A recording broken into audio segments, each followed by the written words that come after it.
चलिए हम समझते हैं इंटरेस्ट ऑन कैपिटल क्या होता है और इसका ट्रीटमेंट क्या होता है।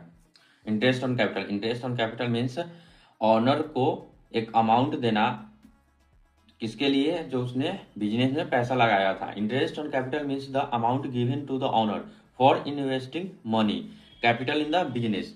जो उसने बिजनेस में कैपिटल लगाया था उस पर एक सर्टेन अमाउंट, एक सर्टेन परसेंटेज ऑफ अमाउंट उसको दिया जाता है, उसे हम इंटरेस्ट ऑन कैपिटल कहते हैं। तो हम इंटरेस्ट कैपिटल में इंटरेस्ट क्यों देते हैं?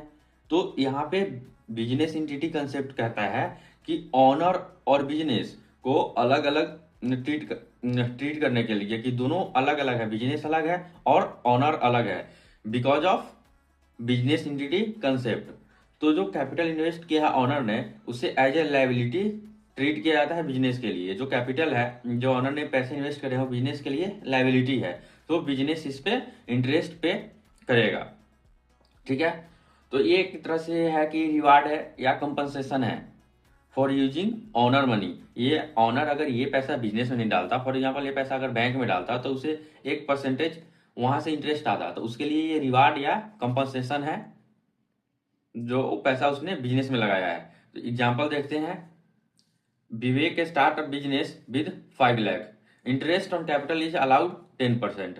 ठीक है, 10% इंटरेस्ट ऑन कैपिटल मिल रहा है, तो इंटरेस्ट ऑन कैपिटल हो गया 50,000। तो इसका जनरल एंट्री क्या होगा? Interest on capital account debit to capital account. तो इससे क्या हुआ? विवेक का कैपिटल 50,000 से बढ़ गया, तो उसको हम जब लायबिलिटी इंक्रीज करता है तो हम उसको क्रेडिट करते हैं। और जब ये इंटरेस्ट ऑन कैपिटल क्या है? बिजनेस के लिए एक्सपेंस है, तो बिजनेस के लिए एक्सपेंस है तो इसको हम डेबिट करेंगे। Interest on capital account debit to capital account 50,000। इसका फाइनेंशियल स्टेटमेंट ट्रीटमेंट क्या होगा? प्रॉफिट एंड लॉस अकाउंट में एज ए एक्सपेंस दिखाया जाएगा इंटरेस्ट ऑन कैपिटल अकाउंट, और बैलेंस शीट में हम इसको कैपिटल में ऐड करके दिखाएंगे। ठीक है, और एक नोट ये ध्यान में रखना है कि इंटरेस्ट ऑन कैपिटल बिजनेस के लिए एक्सपेंस होता है।